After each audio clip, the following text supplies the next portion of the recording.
that this is working, and it's my first time using StreamYard.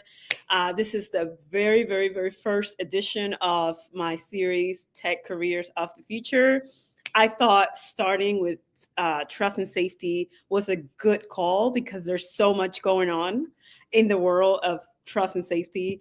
There's Meta's changes with content moderation. They're moving their teams to Austin. They're getting rid of content moderation, which I worked with that algorithm that moderated content at Meta some years ago. There's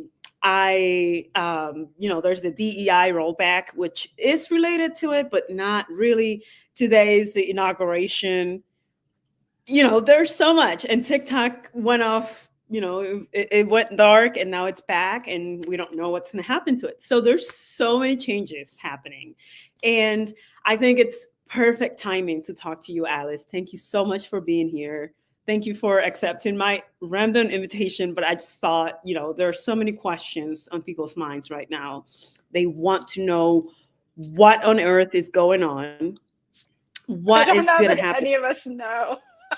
Yeah, and I just set some expectations. I went ahead and told everyone that you were going to answer some questions, but let me just level set with everyone. Alice may or may not have all the answers. She doesn't have a crystal ball, so just keep it up in mind and ask questions. But none of us know what's going to happen, right? So I think we should start. I think people are, they're waiting to hear from you, Alice, and hopefully I'll do justice to having you here. So I think we should just jump in. What do you think?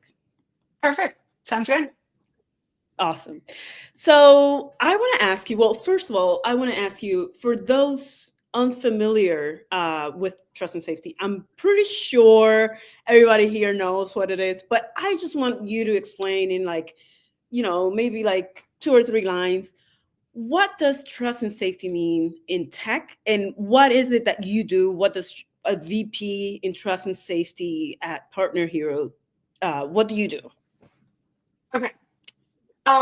So trust and safety is the strategy and execution of that strategy for keeping people safe online. And if you want to expand it a little bit, that also includes brand safety. So not only keeping users safe, but also keeping the reputation of the company safe, making it so that advertisers want to advertise, so that users want to come, sort of basically ensuring that the platform's not completely taken over by bad stuff. That's a sort of summary of it. So when people think about trust and safety, they often think about the big platforms like Meta or TikTok. I haven't worked at any of those companies in my career. There's a whole range of different places that trust and safety can be used. Right now, I am on the vendor side, so I run operations teams. So social media companies hire us to enforce their policy through moderators across the world who speak a bunch of different languages, have cultural context in a bunch of areas. And that can be really hard for platforms to hire somebody in every country with every kind of expertise. And so companies like Partner Hero can do that for them. Previously, I worked heading up trust and safety and customer support for dating apps for about 13, 14 years. So I was at Grindr and then previously OkCupid. So I spent a long time on the platform side and then just the past year on the vendor side. Okay, awesome. I do want to ask you about your career path. I know that you probably did not study trust and safety in college, right? And I want to ask nobody had ever heard of it. It wasn't even a thing. Yeah. Yeah, and this is, each question has a goal, right? So what I want is for people to see that you probably don't, especially for people in college right now, what you're studying in college not what you're going to do like 10 years, 20 years from now. So can you tell us like what you studied in college, and then even it like even when you were working in the small companies in, you know, the more well-known ones like Grinder, what was your title? Like how did it evolve since you were first hired to where you are right now? Okay. So I'm 41, just to give people some context for how long ago I was in college. So I graduated 20 years ago. And you know, the internet was a very different place then. So when I was in college, I thought that I wanted to study political science, economics. I was, you know, really interested in social justice and making the world a better place. Realized that that was going to be way too frustrating for me working with like the government. You know, props to you, Sarvel, for trying to do good from the inside, but I know that it's really hard, and I knew that I wouldn't be able to do that. So I ended up getting a film degree, and I was an editor for documentary films in New York for quite a few years. And during the time that I was in college and editing these films, I founded a little online message board, had a couple thousand people. If you were into like a very niche kind of punk rock music, then you would know what it was. But doing this community forum, I realized you need community guidelines, you need enforcement, you need to be able to keep people off the platform who are causing trouble. So I got this sort of crash course in online safety at a pretty small scale. And then in 2009, after I'd been a documentary editor for a while, the economy crashed. There was a recession. No one was making documentaries anymore. And it seemed like a career, you know, it was very, I just didn't think it was for me. So I was trying to figure out what else I wanted to do. And I ended up getting a job as a frontline content moderator for OkCupid, a little tiny dating app at the time. There were 20 employees. I was friends with one of the founders. I was as qualified as anybody to moderate because I had been moderating this forum. And you have to remember, this was like when I started this online forums before Facebook existed, before MySpace existed, before Twitter existed, before like anything. There's, you know, early days of the social internet. So I sort of learned how all of these things worked along with everybody else. So yeah, I just started moderating content, and it was mostly scammers, like romance scammers. And just like looking at profiles and being like, yes, this is a scammer. No, this is not. And I was fascinated working at a tech company. I loved it. I loved working at a startup. I loved how fast paced it was and how quickly technology was changing and how quickly social norms around online dating were changing. Because like when I started there, it was taboo. Like nobody talked about finding love online. That was like, people were like, what do you mean you like work for a dating app? What is that? And then also, what do you mean you're a moderator? Like nobody had heard of that job before. And like compare that to today, where literally everybody meets the love of their life on a dating app, and you know, all of the world leaders are talking about content moderation right now. It's like such a different world. Yeah. So I just kept like raising my hand and saying, hey, what else do you have for me? What else can I do? At the time, engineers were answering customer support emails, which went about as well as you could imagine. Is not their specialty. So I was the first customer support representative and answered customer support emails. And through that, you know, any really serious customer complaints came through the email system. And so even though I wasn't moderating anymore, I was handling all of the like very serious in-person assault claims, for example, and working with the legal department. So I always had a foot in trust and safety, even though some of what I was doing was support. So I went from customer support rep to manager when I had a couple people under me when the site grew. Then I became director of customer support. Then they asked me to oversee content moderation and customer support and the like in-person reporting that I was handling. So yeah, then I was like director of customer experience, which was, all of those things. Then when I moved to Grindr, I was senior director of customer experience, also handling customer support and trust and safety. Then I became VP of customer experience. And then now I'm VP of trust and safety. So that's sort of my career path, is just like working my way up, taking on more responsibility, and sort of raising my hand and saying, "Hey, I can do that." And yeah, took time, took 15 years. Yeah.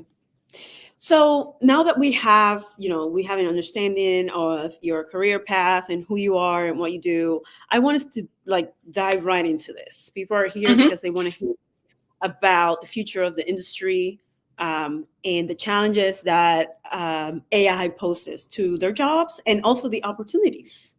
So I'm just going to start like asking you like questions, like Yeah. what are like, how do you see trust and safety as a career evolving with the rise of AIs, large language models, meaning ChatGPT, Claude, Gemini, and all these new technologies? Like, tell us, like, what do you think? Where do you see this field of tech heading? So trust and safety has been using AI for years and years and years and years. It's one of the fields that has embraced AI. It's traditionally been machine learning, not generative AI, but still using automation at scale. Pretty much every platform does it. And so, there's some jobs, like the very first job that I had at OkCupid, where you're frontline moderator and you're just doing really easy stuff.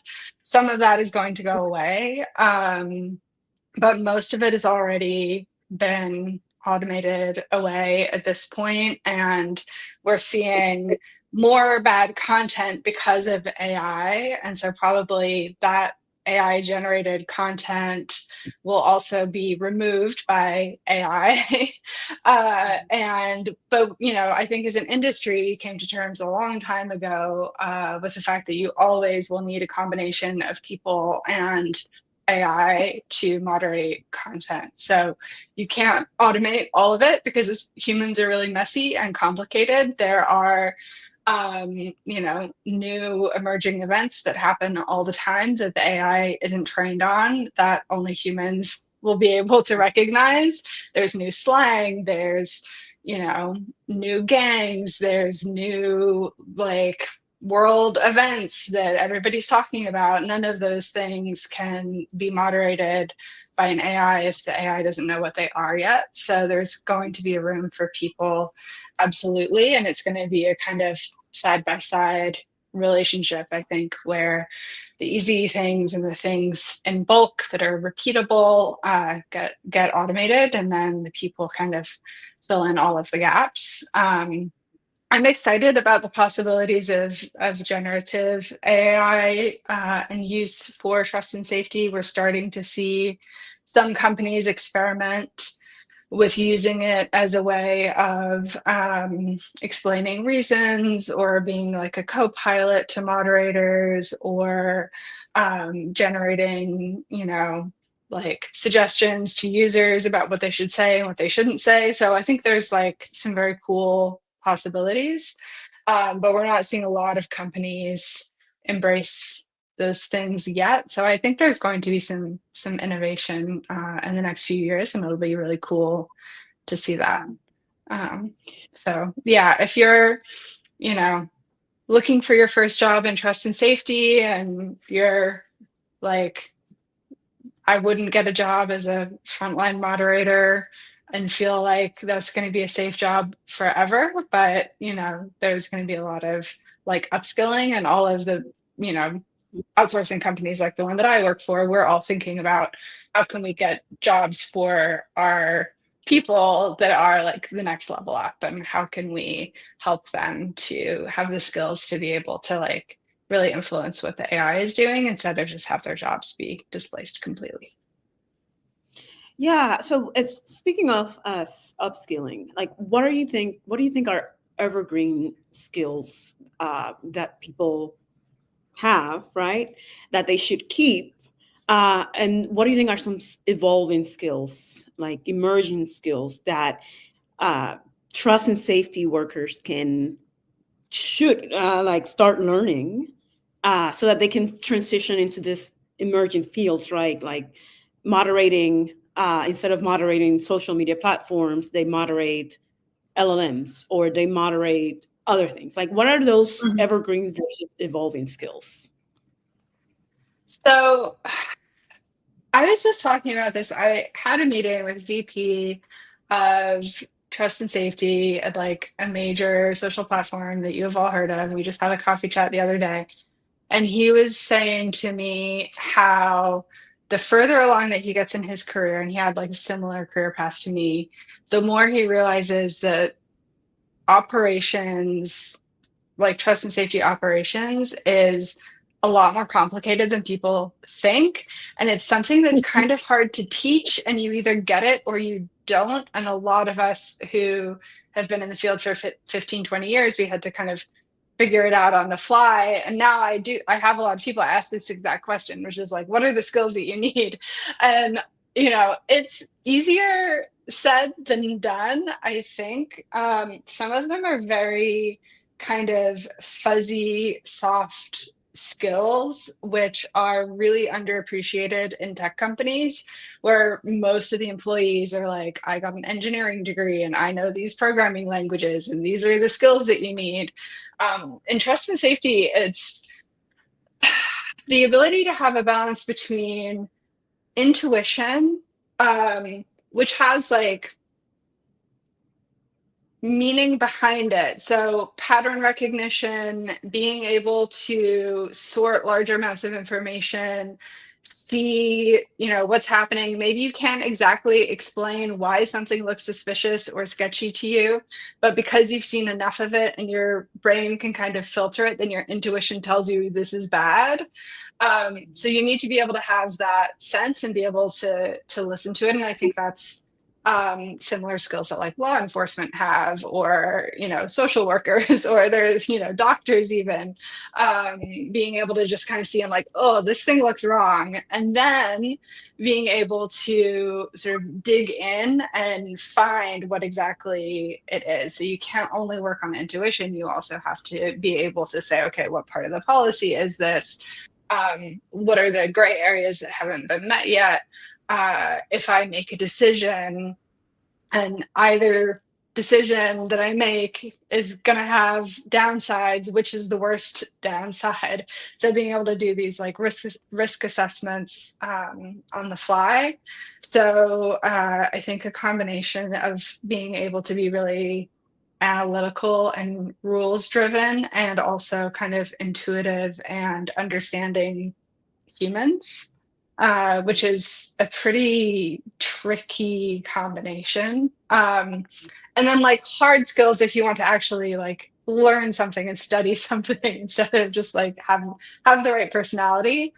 Um, SQL is always something that's really, really helpful for trust and safety folks to have, because a lot of investigation work, which is the work that humans can do, involves running through data, pulling queries, digging through. So folks who have SQL skills is always really helpful. And then now I would say prompt engineering and kind of understanding how generative AI works and how LLMs kind of think or operate, because that our enemies, the bad guys trying to do harm on the social web, they understand all of those things really, really well. And so if you're working on any kind of system that is going to be using LLMs for good, then you need to be able to think like a bad guy and think about all of the ways that things can be broken before they actually are.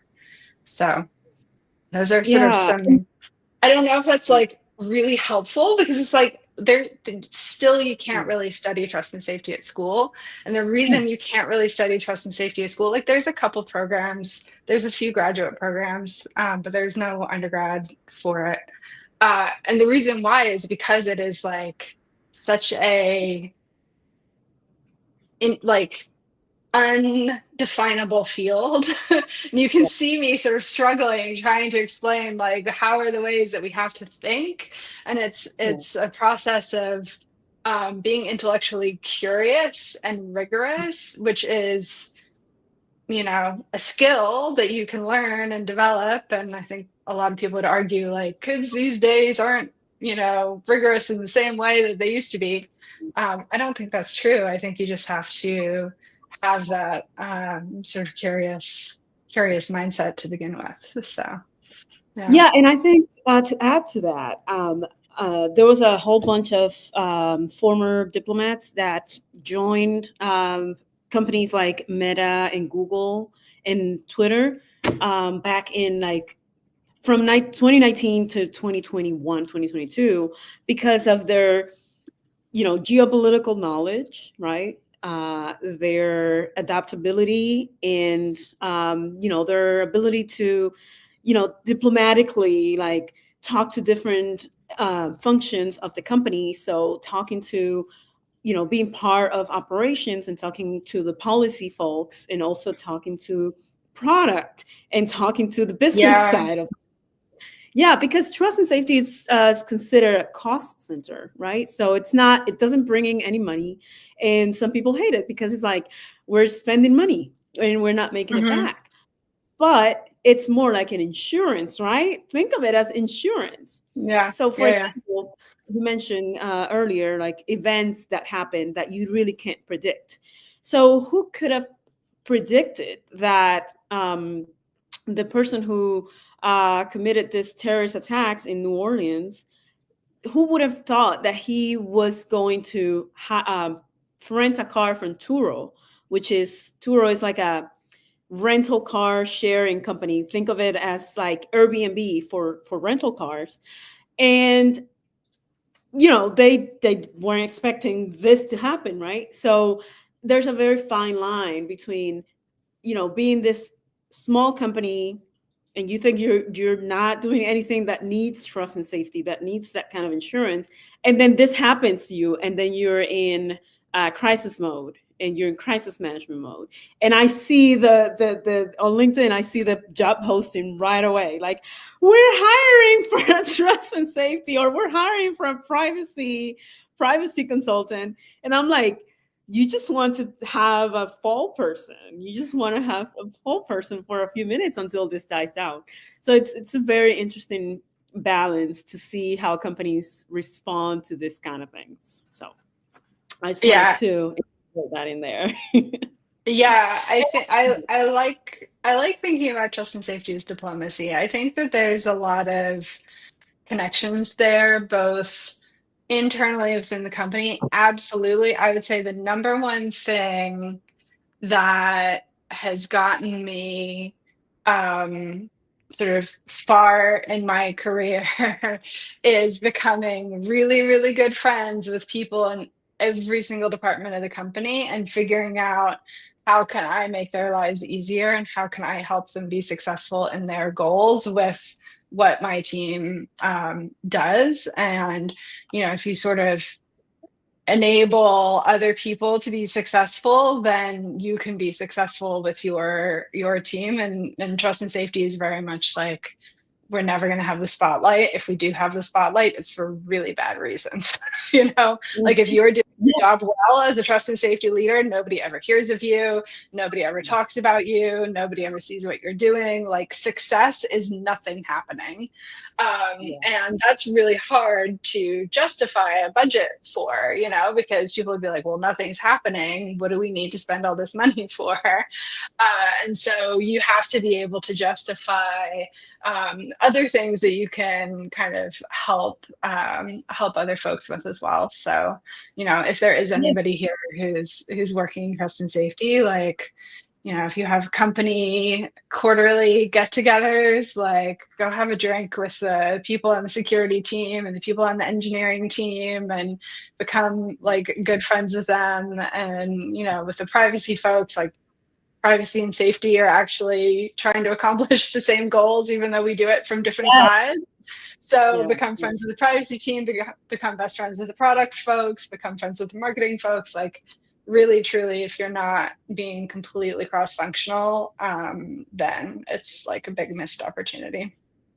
Yeah, it's definitely like insurance, right? Like health insurance or home insurance, right? You think nothing is ever going to happen to your Mm-hmm. house until something happens to your house. Yeah. Yeah.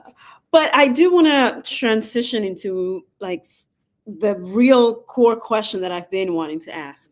There's actually two core questions that I wanted to, well, Okay. three core questions. Can you talk Ready. about the between trust and safety and AI ethics, AI governance, and responsible AI? Because I feel like trust and safety was the hot thing like maybe 4 or 5 years ago. And now responsible AI is that, and AI ethics is that hot thing. So can you Mm-hmm. talk a little bit about overlap between the two? And I'll add my thoughts as well, but definitely Yeah. want to hear. Yeah, I want to know what you think. I'm actually really surprised there aren't more trust and safety people who are, you know, forefront in the AI ethics world because there's so much overlap. I think a lot of the AI ethics work is like maybe a little bit more academic and theoretical, and there actually are people who've been studying those things. And so, that cohort maybe looks a little bit different. I mean, they're basically both designing systems that are set up to enable safe, trustworthy, good outcomes. And for trust and safety folks, you're trying to set up systems that help humans interact in a way that is not going to be terrible. And, in the AI world, it's setting up systems for AI to interact with other AI or interact with people or, some combination in a way that mitigates risk and isn't terrible. And so both of them are these kinds of systems thinking, architect kinds of fields where, one is human and one is not, but the same, like, what are our values? What are the outcomes that we want? What are the guardrails that we can put in to make sure that people kind of stay or system, AI stays within the lines of what is acceptable? How can we think ahead to how that might be exploited? All of those things are exactly the same with both. What do you think? You're muted though. Sorry. Yeah, absolutely. I think, when we think of AI governance, it's basically what are our values, right? Like, what are the things that we are willing to accept? What are the things that we're not willing to accept, right? So, for example, in content moderation, are we willing to, like right now, right? Are we willing to err on the side of free speech or protecting marginalized groups and not letting certain things be platformed, right? So I think it's the same in the AI ethics part, like um, how much um, how much hallucination, how much of a hallucination are we willing to accept from this AI before we launch this LLM out into the world? Like, what do we prioritize the safety of people versus, having a wider platform, having reaching out to more people? So yeah, definitely, I think it there's a lot of overlap there, and that gets me to my next question, which is what actual, if you have any, what practical advice will you give to trust and safety workers who want to transition to AI? Like, imagine, you're hiring, right? And you're hiring for someone who you want to work on the AI part of your company. Like, what skills will you be looking for? What advice will you give? Or if someone in your company wants to transition to, let's say, like OpenAI or Anthropic, like what advice would you give them in terms of like how to put themselves out there? Well, I don't know if I'm the best person to give advice because I don't work for those companies. I did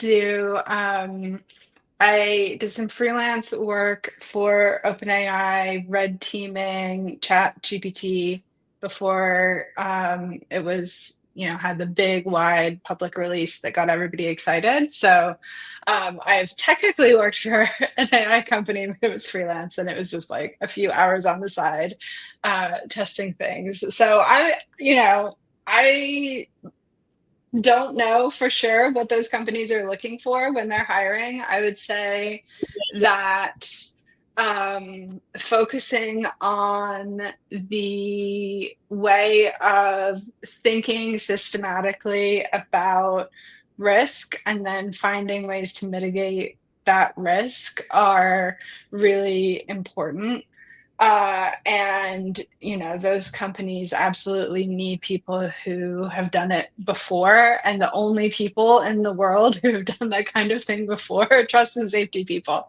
Like, we have built those systems, we've written those policies, we've enforced them with millions of people, which is like a lot of different variables with their own minds and, way of making decisions. And so AI in some ways seems more containable than that.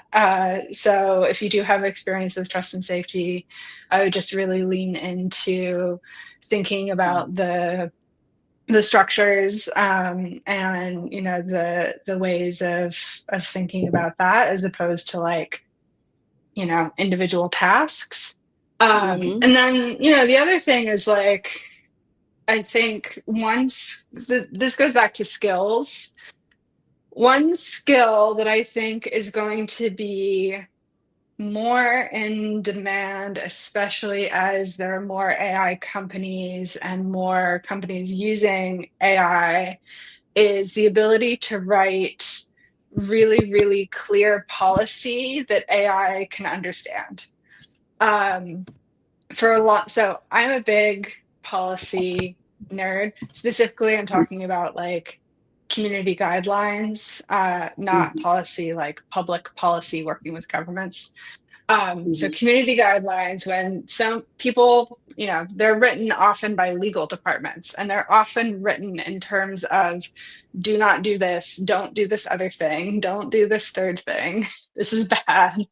And if you're writing for humans, they really want to know like what are the values, what is the point behind this, why are you talking to me like a criminal, and why don't you tell me what you do want me to do and not just what you don't want me to do. And there's often a lot of kind of legalese language in community guidelines that if you're college educated and English is your first language and you're reading it, then maybe it would make sense to you. But if you're, a teenager reading at a lower level, like half of that might just sort of go over your head and you might not get the precision that the guidelines are supposed to be about. And likewise, if you feed those kinds of community guidelines into AI systems, the AI reads them really badly too and comes up with its own interpretations. And so the way that you write policies for AI are incredibly precise. Like you have to define every single word. So if you say, um, this is no hate speech allowed, then you say, okay, the definition of hate speech is you cannot use hateful language against a protected class. Protected class means this number of people. Hateful language means, this amount of things. Like there's so many subcategories, and you really have to define it in a precise way that most people get really uncomfortable with, honestly.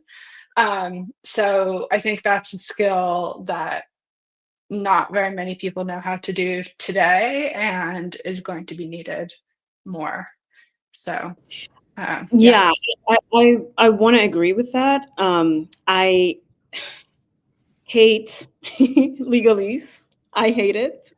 And so I think writing really comprehensive and comprehensible policy frameworks are, it's a good skill to have. And someone asked, this a similar question besides SQL, right? SQL. Mhm. Someone who doesn't have hard skills, like what other skills can they bring to the table?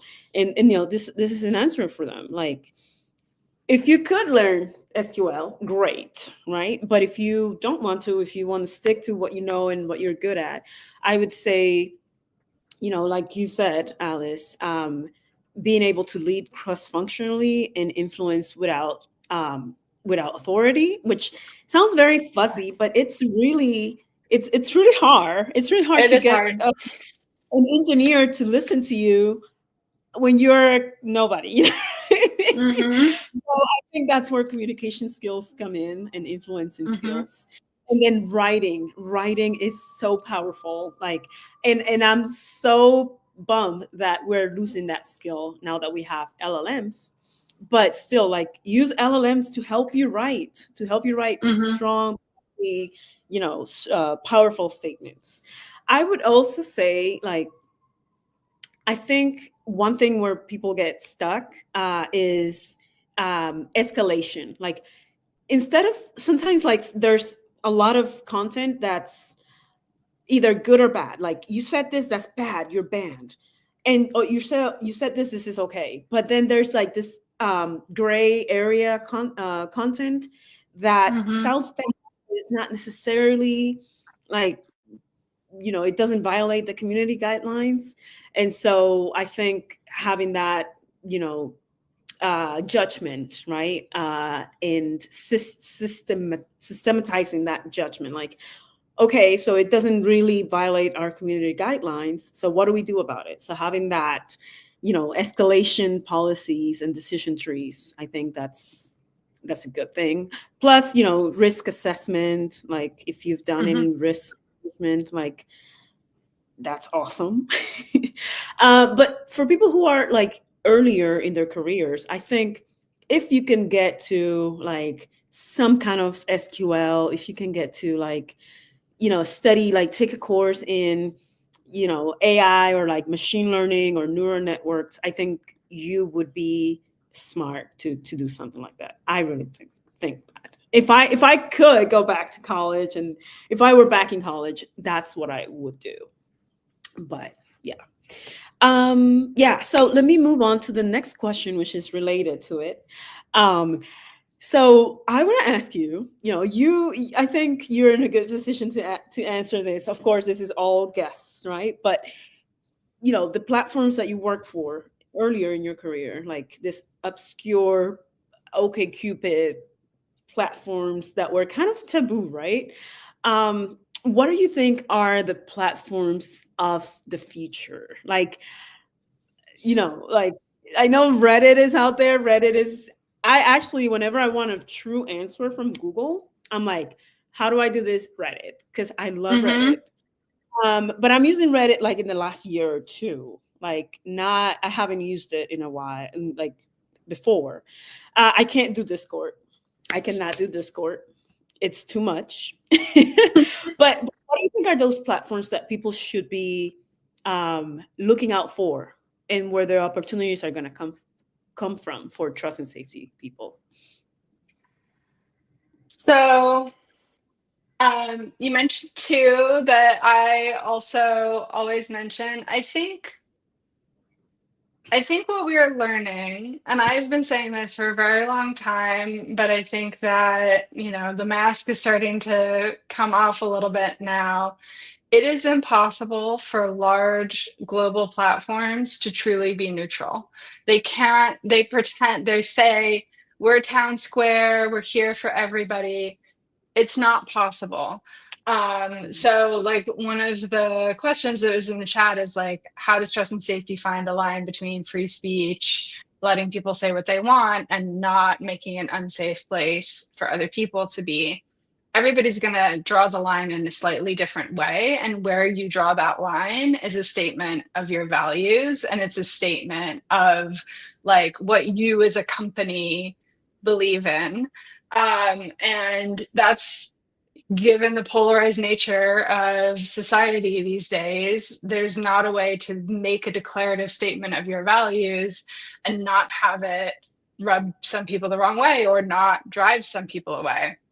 And so I think the platforms that are going to be successful and be able to sort of navigate the next few years are the ones that have clear guidelines that are kind of a baseline for everybody, and then allow users to self-select into their own groups.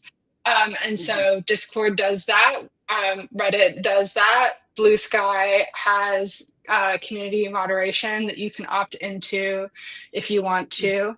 And so I think companies like that are kind of, allowing people to get involved and to feel like they are part of the platform, they are part of the governance of the platform, and have their own choices about how they want their communities to be.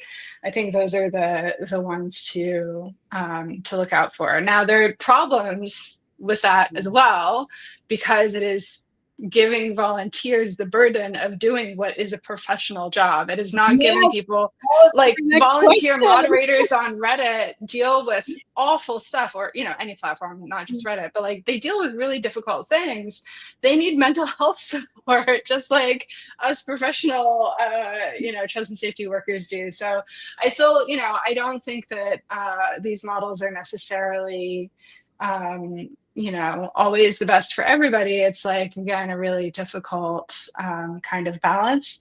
Then, I also really like the platforms that are really trying to make trust and safety like a part of their identity. Personally, I think those are the ones that are going to succeed more. So like Pinterest is one where they take a pretty solid stance on moderating content. And then, you can also look to some of the platforms that are like, there's speech, but it is around like professional norms, like LinkedIn, for example, or dating apps that are, people coming together, or gaming, like things that have niche needs, and people kind of understand the social norms of interacting in that way.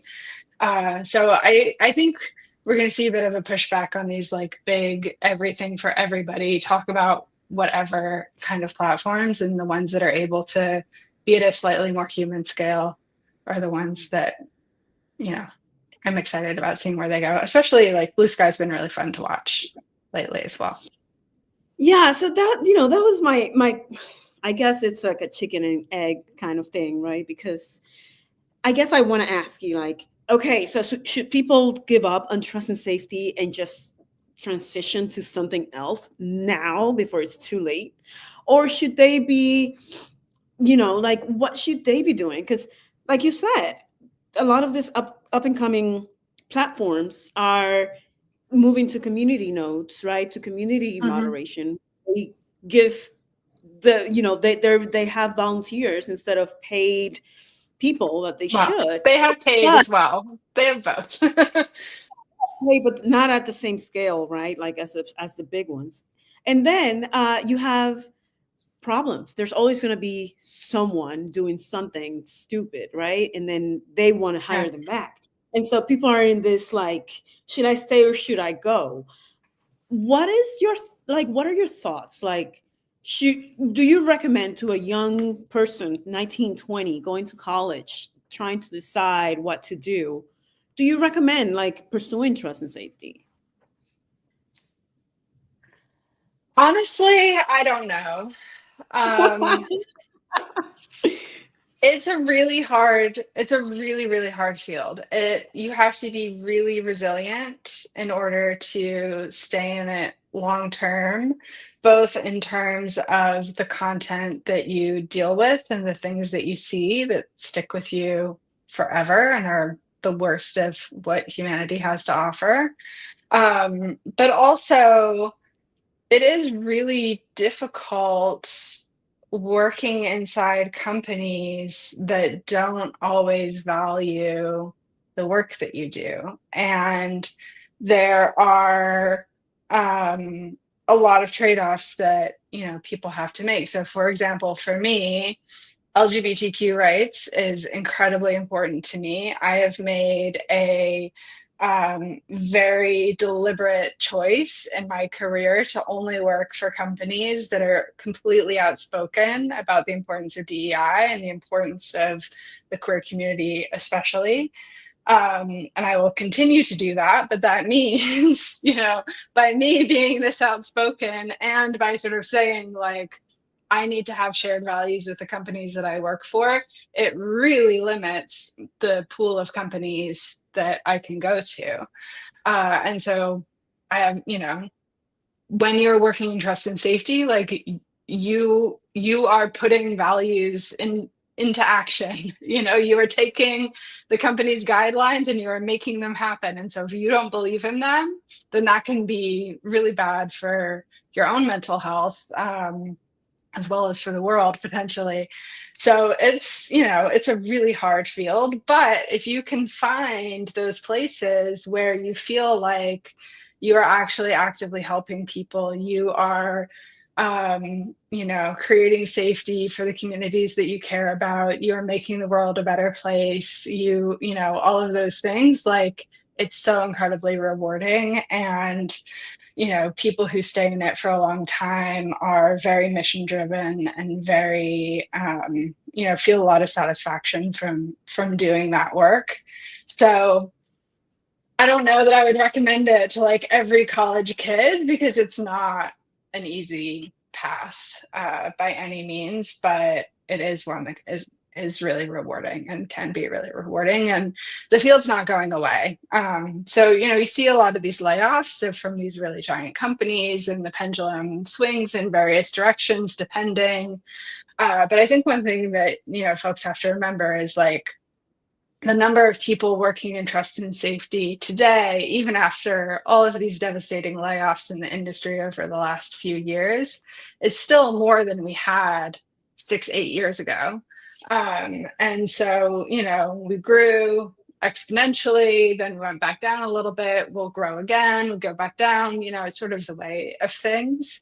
And so it's not that these jobs are going away forever or that they don't exist anymore. They just might not be at the scale that they were a few years ago, but certainly like so much more opportunity today than when I started 15 years ago. So yeah, don't be too And to discouraged be, if you feel like your passion is there.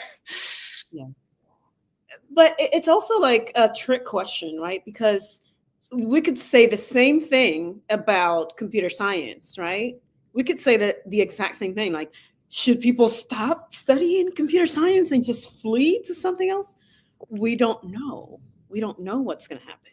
So it's all Mhm. about your passion, and also like I think all of us, whether we're going into trust and safety or not, we have to be adaptable and flexible in this new economy because some jobs are going to go away and they're going to turn into something else, and they're going to evolve, and they're going to be called something else, but you're going to use some of the same skills plus maybe new skills. Like, it's definitely, it's hard to say, but it's also hard to say that about a lot of other professions.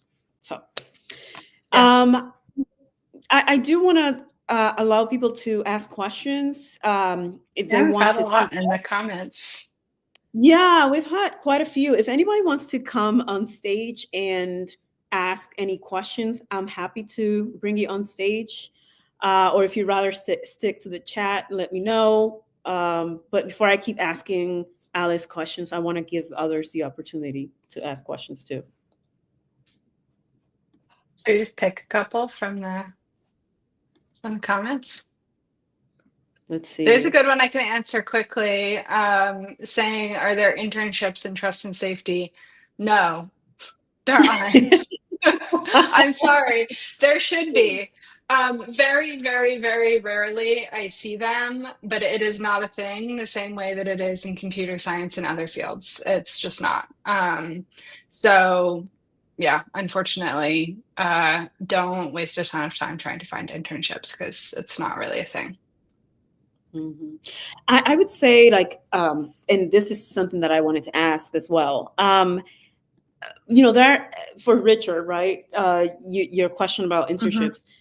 So nobody's going to give you an internship on trust and safety, but there are adjacent like functions that are trust and safety related. So, for example, cybersecurity and fraud investigations. Like I've seen a lot of jobs and sometimes internships in at Uber, for example. Uber hires a lot of this because they have a huge platform where there's gonna be investigations and there's gonna be fraud, and I think that's a way that you can enter the field and then you can talk that up to the trust and safety field. I think also like child protection, like online child protection. It's part of trust and safety, but sometimes it can sit in like different areas of the company, and it's a very important part of the company, and that is not going away. That is not Mm-mm. going away. Child safety is it's here to stay. For example, Roblox, YouTube, that's a very, I mean, they can fire all the trust and safety workers, but the child safety people are not going anywhere. So those are Yeah, I two areas. mean, I think Yeah, go that's ahead. I think that's an important thing to say is like terrorism, child safety, fraud, scams, bots, and sort of large scale attacks and sales of illegal goods, including sex work, drugs, things like that. All of those will remain forever. Like that always has to get removed. Then there's another layer on top of that that some people say is optional. I don't think it is. But then that's things like hate speech, moderation, and some other sort of areas. But there's always going to be this base layer that is just like things that are illegal in every country. Like you cannot allow them anywhere in the world. They all have to, they're very serious, very serious repercussions. So that work is going to remain for sure. It's also the hardest emotionally to work on, like child safety work. It's so difficult. Yeah, yeah, yeah. Okay, well, we have only 5 minutes left, so this is the time to ask a question if you want. But I just want to kind of summarize some of the things that we have discussed here, Alice. And you know, um, like trust and safety is a very exciting and I would say fun. It's fun field, right? But it's also it can take a mental toll on you, right? On your mental health. Mm-hmm. It's not growing. Like let's not lie. Like it's not growing, but it's also not going anywhere. It's not going anywhere because you have new problems, right? New global problems popping up, and you have things that we haven't even thought of that people could do, right? So nobody thought, like, for example, that someone was going to kill 50 people in New Zealand and live stream it to Facebook. Nobody thought that. Nobody ever thought that, right? So, um, I think those, those people that say that there's going to be a $1 billion one person AI company, they're not really thinking well, because you're always going to need someone who responds to crisis, who is the adult in the room, who brings rules. So it's a very weird time for trust and safety. It's very uncertain. The future of it is very uncertain, and companies change all the time, right? Like they change directions all the time. So it's a weird time, but it's not going anywhere. And if you're already in it, your skills are valuable, and you can transfer those skills to the careers of the future. I don't know what the career of the future will be in terms of your skills in trust and safety, but they will be needed, right? AI is coming up, and AI is putting a lot of AI generated content that is just flooding our platforms. So we're gonna need the skills, like this writing and policy writing skills, like they're going to be needed. um, and some of the skills that you can really pursue right now are SQL, um, stakeholder management. I know it sounds really soft, but it's not. Communication skills are always in demand, and writing skills. So anything you'd like to add? Any conclusions you'd like to end with, Alice? Um, I would just say, I agree with everything you said about we don't know what the future is going to hold. Remain flexible. One of the really fun things about working in trust and safety and tech industry in general is that things do move really quickly, and it's never the same. There's always a different challenge and something else coming up that you're like, oh my God, what is it this week? So if you want something that is sort of steady and boring, this is not it. But if you thrive on emergencies and pressure, and then give it a shot. And I would also say, like, reach out to folks and ask them. The trust and safety industry as a whole is like really, really friendly and really supportive. We all, those of us who've been around for a while, we all want to help mentor the next generation coming up. So don't be shy. That said, don't ask people like what they did 20 years ago, because it is like what I did 20 years ago has nothing to do with where the industry is at today. If you do exactly what I did, like, it won't work. You have to try something new I agree. now.